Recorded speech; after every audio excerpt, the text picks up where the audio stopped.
Too often business owners today are focusing on the little things in business. They're ordering supplies, dealing with employees, and dealing with customers, when what we should be focusing on is the most important thing, cash flow. I've grown over 10 businesses from the ground up. In this podcast, you'll learn the ins and outs of building a business and how to build transferable value. And most importantly, you'll learn how to maximize cash. They call me Cash Flow Mike, and this is the Clear Path to Cash. Hey, it's Cash Flow Mike, and welcome to the Clear Path to Cash podcast. And I've got to tell you, I know I've been excited in the past, but I'm excited today because I'm reconnecting with one of my classmates from the military academy, and his name is Jeff Keene. And Jeff has become the owner of a testing and balancing commissioning company called didnt, right? And they're based right here in Texas, and they got offices in Dallas, they've got offices in Austin and Houston. And it's a weird time, right? It's a weird time because coronavirus has us all locked in. If you can see, I'm sitting at the house today.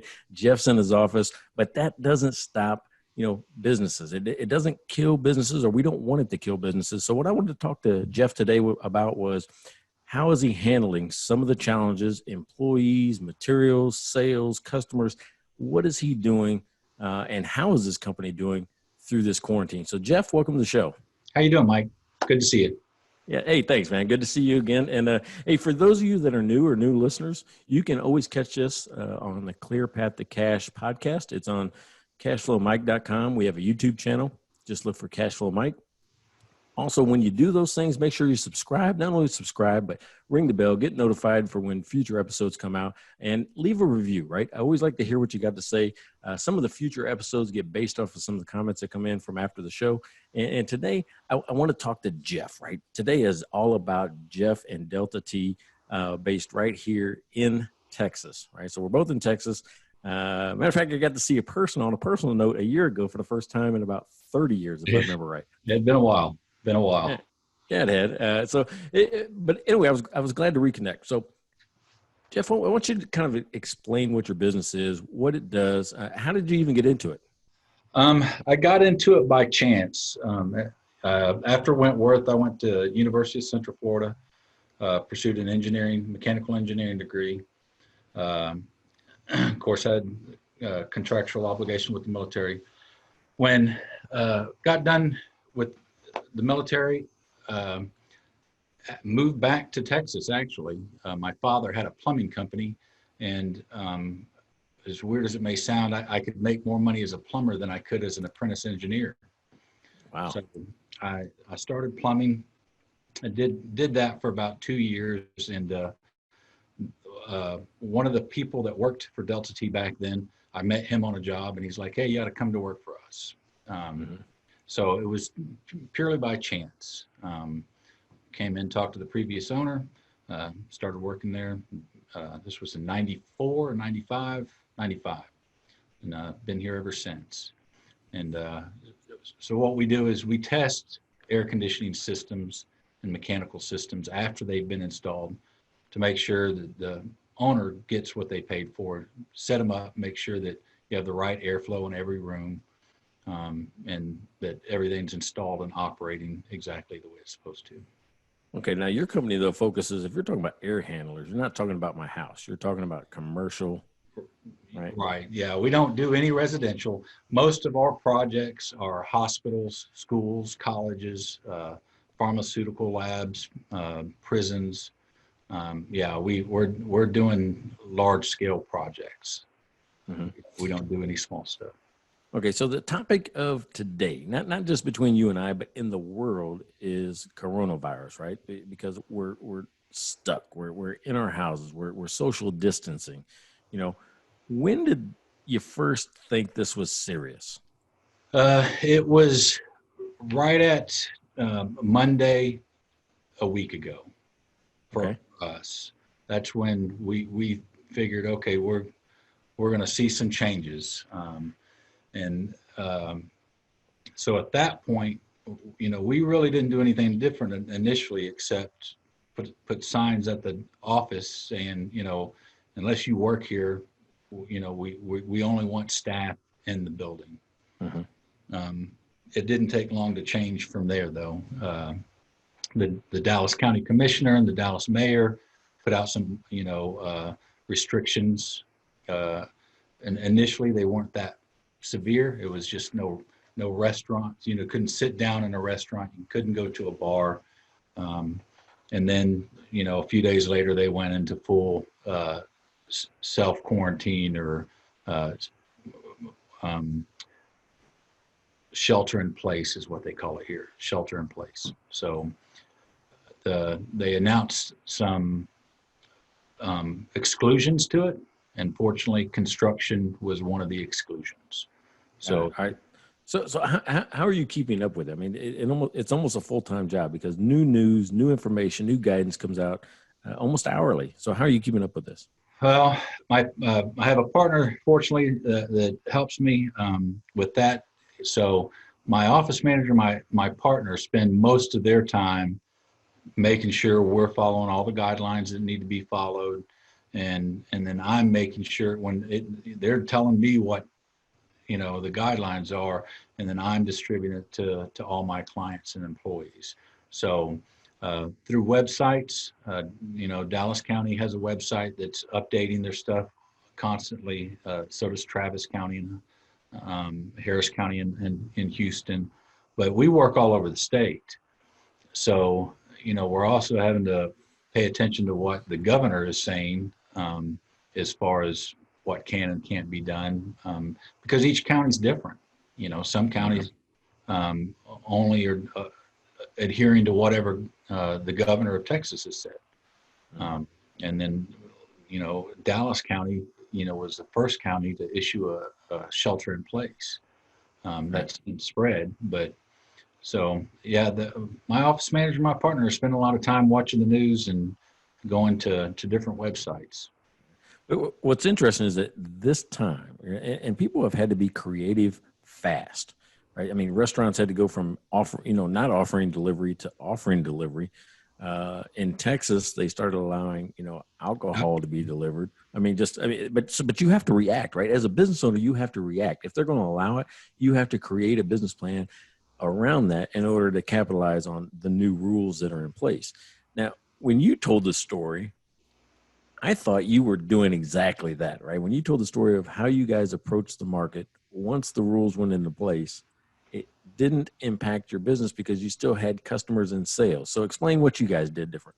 Well, really, as far as sales, the main thing that we did different in commercial applications, in a home, you don't always have it. But in commercial applications, the air handling equipment that delivers the air conditioning has to have a certain amount of outdoor air brought into the building. And this is by code, and it's to make sure that you have good indoor air.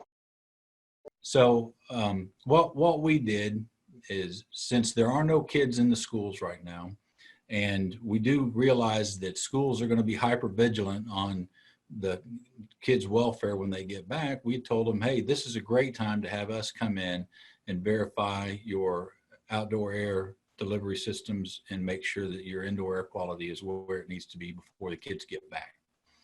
And we've already had 2 school districts say, yeah, that's a great idea. Let's do that. So even though we had our existing workflow and everything was going good, it afforded us the opportunity to actually pick up some work. So yeah, but that's just amazing. See, that was just an opportunity that presented itself, that you didn't have the same opportunity 2 weeks ago. Right. It wouldn't have been there because it's almost impossible. A lot of places, I mean, it's not just schools, but most people have if it's not broke, don't fix it mentality.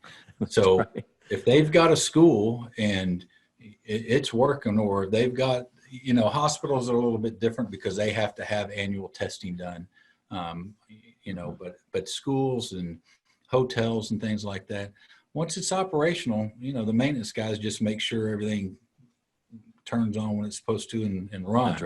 That's right. And right.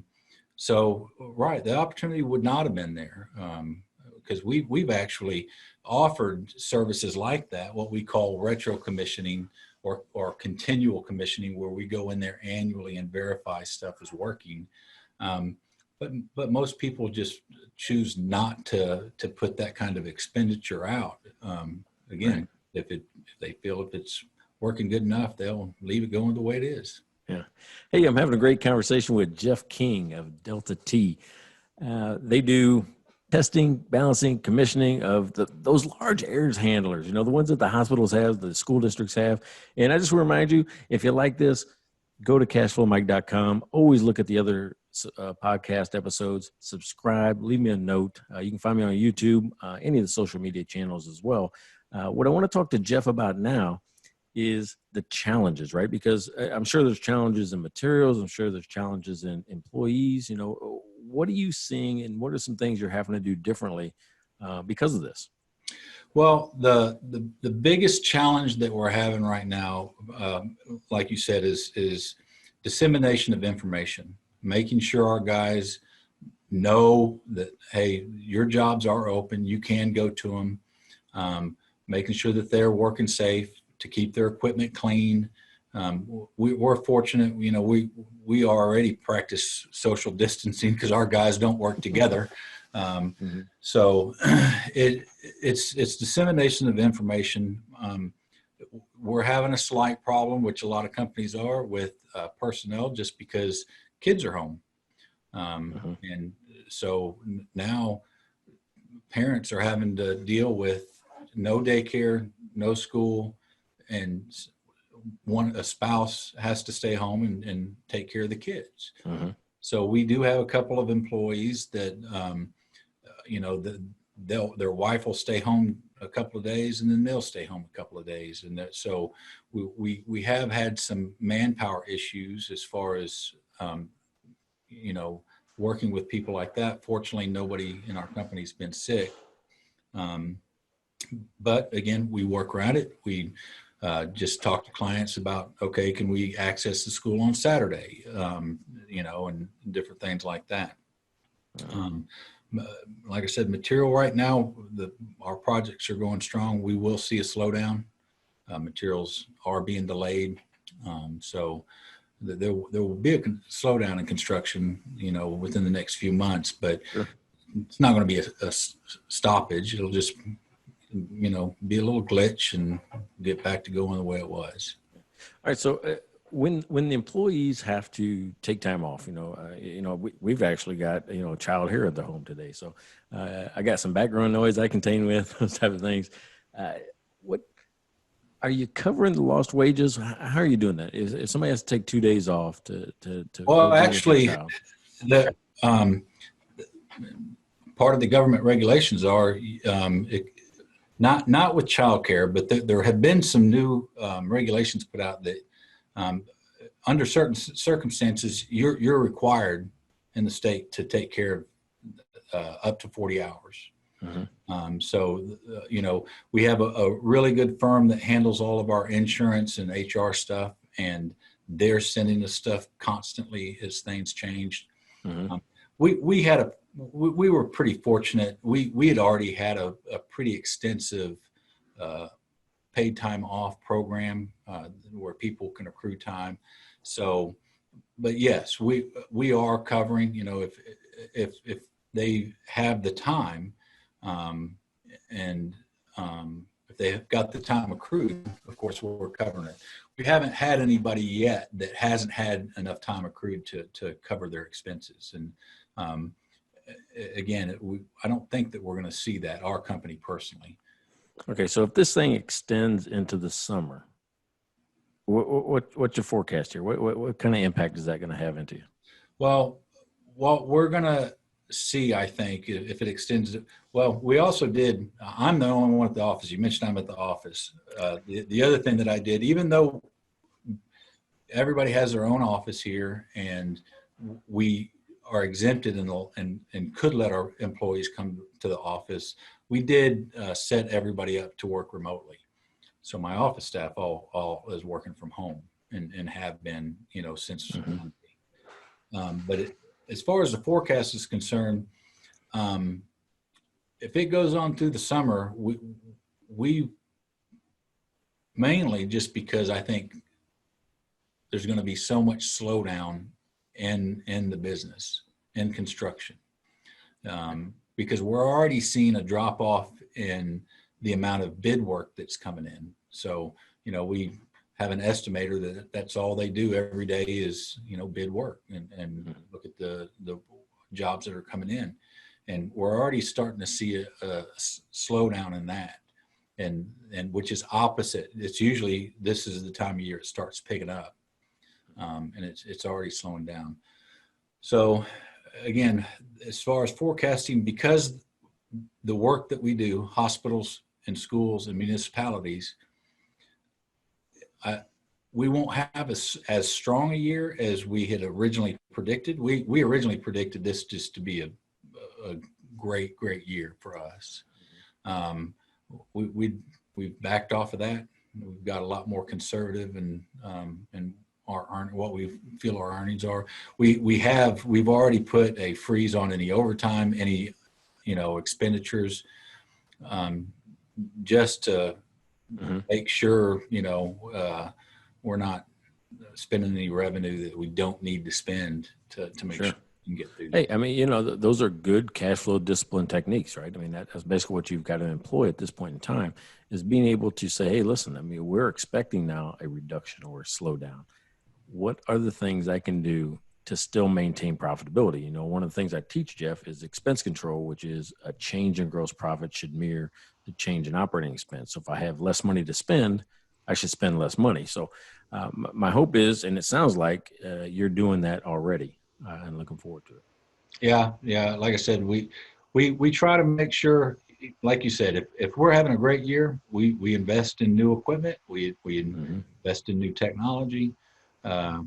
When our years are a little slimmer, we spend a little bit more money on repair of equipment and things like that. But yeah, we're tightening our belts. We're in fairly decent shape, but it's better be safe than sorry. Yeah. Hey, well put. Here's your last question. I'll let you off the hook. Ready? And last question, same one I ask every guest that comes on.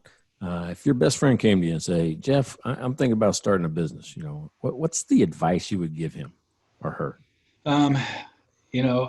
Really, as much as I am not a huge fan of them, I would tell them to get a lawyer. Get somebody that has some experience legally and tax ramification. That was the biggest surprise to me, is the taxes. I knew how to run the guys. I knew how to manage the people and all that. The business end was a big wake up call for me. All the tax implications for different things. And so, yeah, my advice would be to hire an attorney that knows, the best way to go about it. Yeah. Well, what you're describing is the transition between operator to owner. Yes. Right? I mean, I'm a good operator. I'm great at what I do. But when I become that owner, there's a whole different set of rules I've got to play by. Not only just be a great operator, I've got to keep us legal, safe, and profitable. Yeah, it was a wake up for me, for sure. Hey, Jeff, great talking to you. I'm so glad that you accepted my invitation to come on out here. And any last words? No, like I said, it's great to talk to you. I appreciate what you do for companies. Like I said, I wish I'd have reconnected with you 8 years ago when we bought this company instead of 6 years or 7 years after I bought it. It'd probably been better, but no, it's good to see you, and thank you for inviting me. That's right. It's never too late to make more money. It's a good plan. Hey, yeah, that's right. Hey, Jeff, thank you very much. And it's Cashflow Mike, and you've been listening to the Clear Path to Cash podcast. And join us every week. I mean, new podcasts come out every week, and leave me that review, subscribe to those channels. And hey, remember this, don't be a dumb business owner.